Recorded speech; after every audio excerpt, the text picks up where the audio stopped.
Hai, Assalamualaikum warahmatullahi wabarakatuh. Dengan Edukasi Eksata Channel, wadah belajar ilmu pengetahuan.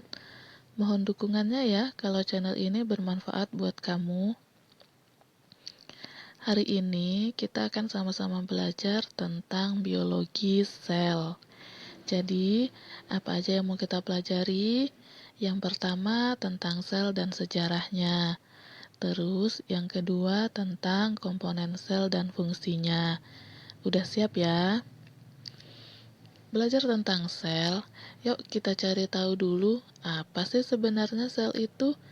Yang gambarnya seperti ini ya teman-teman. Jadi, sel itu adalah unit terkecil yang menyusun tubuh makhluk hidup dan merupakan tempat terselenggaranya fungsi kehidupan.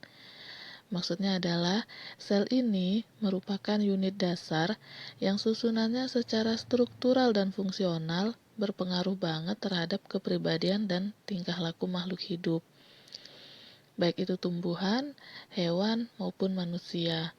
Intinya, seluruh makhluk hidup itu tersusun atas sel yang saling berinteraksi satu dengan lainnya. Sejarah ditemukannya sel.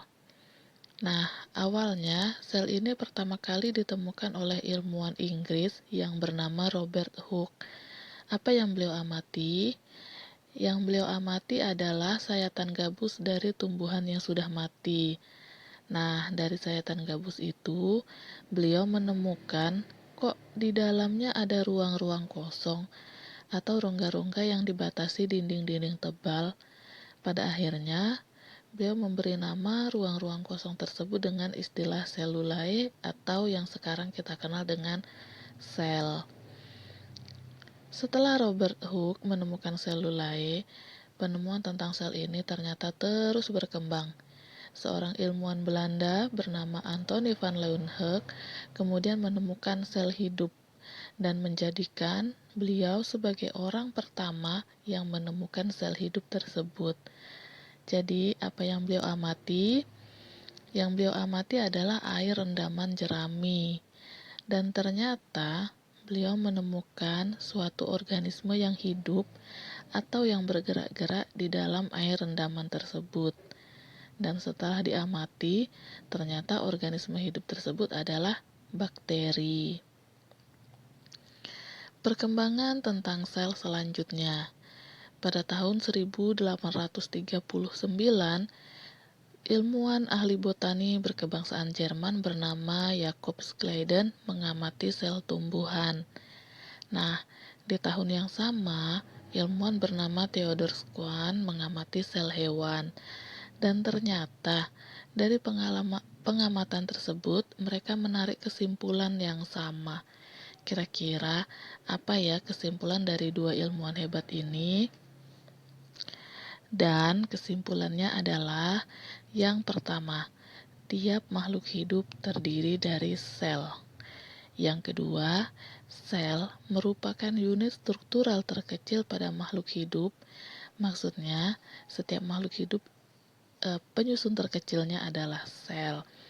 Jadi nanti sel ini akan saling berinteraksi, membentuk jaringan. Kemudian jaringan jaringan ini saling berinteraksi lagi, membentuk organ, dan organ ini berinteraksi, bekerja sama, membentuk sistem organ. Terus kalau dilihat secara struktural dan fungsional, sel itu terdiri dari dua. Yang pertama, komponen bahan kimia, dan yang kedua, organel-organel sel. Nah, kalau dilihat dari komponen bahan kimianya, di dalam sel itu ada senyawa-senyawa kimia yang dihasilkan dari aktivitas sel itu sendiri. Senyawa ini yang biasa disebut dengan biomolekul. Nah, kalau di hewan itu lebih banyak protein, sedangkan di tumbuhan itu lebih banyak karbohidrat. Itu tadi kita belajar mengenai komponen bahan kimia penyusun sel. Selanjutnya kita belajar lagi tentang organel-organel selnya ya. Nah, ini ada gambar sel hewan dan sel tumbuhan. Sekilas memang kelihatan mirip banget ya, tapi ternyata ada sedikit perbedaannya, yaitu ada organel yang hanya terdapat di sel tumbuhan. Apa itu? Kita pelajari sampai selesai ya. Organel sel yang pertama ini disebut dengan vakuola. Fungsinya sebagai osmoregulator, artinya menjaga nilai osmotik sel atau mengendalikan tekanan turgor. Kemudian fungsi yang kedua, tempat penyimpanan bahan tertentu dan sebagai wadah sisa metabolisme. Maksudnya di sini adalah senyawa-senyawa metabolit sekunder ya teman-teman. Kemudian organel yang kedua namanya peroksisom. Fungsinya menghasilkan enzim katalase yang dapat mengubah peroksida air atau H2O2 menjadi oksigen, O2, dan air atau H2O. Nah, peroksida air ini tadi adalah produk metabolisme yang berpotensi membahayakan sel. Makanya dipecah atau diubah oleh peroksisom menjadi oksigen dan air sehingga tidak berbahaya lagi bagi sel. Organel yang ketiga ini namanya mitokondria. Fungsinya adalah sebagai tempat berlangsungnya respirasi sel. Organel yang keempat ini namanya ribosom. Fungsinya adalah sebagai tempat terjadinya sintesis protein. Yang kelima ada lisosom. Fungsinya yang pertama mencerna zat makanan. Kemudian yang kedua sebagai autofagi, artinya mendegradasi bagian-bagian sel yang sudah tidak berfungsi lagi. Organel yang selanjutnya ini ada retikulum endoplasma halus dan retikulum endoplasma kasar. Nah, kalau retikulum endoplasma halus fungsinya sebagai sintesis lipid, glikogen, dan senyawa steroid. Senyawa steroidnya yaitu kolesterol, gliserid, dan hormon. Kalau yang retikulum endoplasma kasar itu fungsinya sebagai tempat sintesis protein. Nah, perbedaan antara retikulum endoplasma halus dan kasar ini terletak pada ada tidaknya ribosom yang menempel pada retikulum endoplasma tersebut. Kalau ada retikulum endoplasma yang ditempeli oleh ribosom itu disebut dengan retikulum endoplasma kasar. Ini teman-teman ya, yang ada titik-titik atau noktah-noktah yang menempel ini adalah ribosom. Kalau retikulum endoplasma halus tidak ada ribosom yang menempel. Itu perbedaannya ya teman-teman. Kemudian organel yang selanjutnya ini ada nukleus atau yang biasa disebut dengan inti sel. Fungsinya apa? Fungsinya adalah yang pertama pengendali seluruh aktivitas sel. Kemudian yang kedua mengandung atau membawa informasi genetik. Di sini maksudnya DNA ya teman-teman.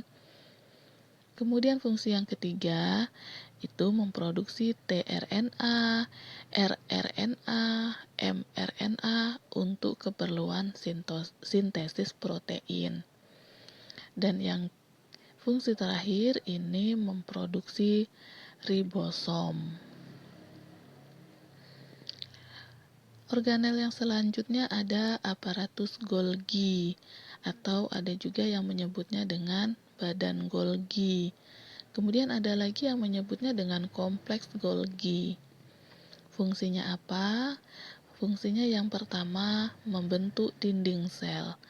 Kemudian yang kedua membentuk bahan membran plasma. Yang ketiga membentuk lisosom. Dan yang keempat, sebagai tempat sekresi senyawa-senyawa sekret kelompok karbohidrat, lipid, dan protein. Itu fungsi dari aparatus Golgi. Organel yang terakhir, nah inilah dia perbedaan antara sel hewan dan sel tumbuhan terletak pada ada tidaknya organel ini. Apa itu? Yaitu plastida. Nah, plastida ini hanya terdapat pada sel tumbuhan, tidak terdapat pada sel hewan. Nah, plastida ini adalah zat warna pada tumbuhan. Nah, berdasarkan ada tidaknya warna, plastida ini terbagi menjadi 3. Ada leukoplas, kloroplas, dan kromoplas. Nah, yang biasa kita kenal yaitu kloroplas. Nah, kloroplas ini yang mengandung klorofil atau zat hijau daun. Makanya tumbuhan itu bisa melakukan proses fotosintesis. Ini karena ada klorofilnya. Begitu ya teman-teman. Kalau di hewan tidak ada plastida ini, makanya hewan tidak bisa memproduksi makanan sendiri. Kira-kira seperti itu ya teman-teman. Mungkin hanya ini untuk video pembelajaran kita hari ini. Semoga kita ketemu lagi di video-video yang selanjutnya. Terima kasih sudah menonton. Wassalamualaikum warahmatullahi wabarakatuh. Bye-bye.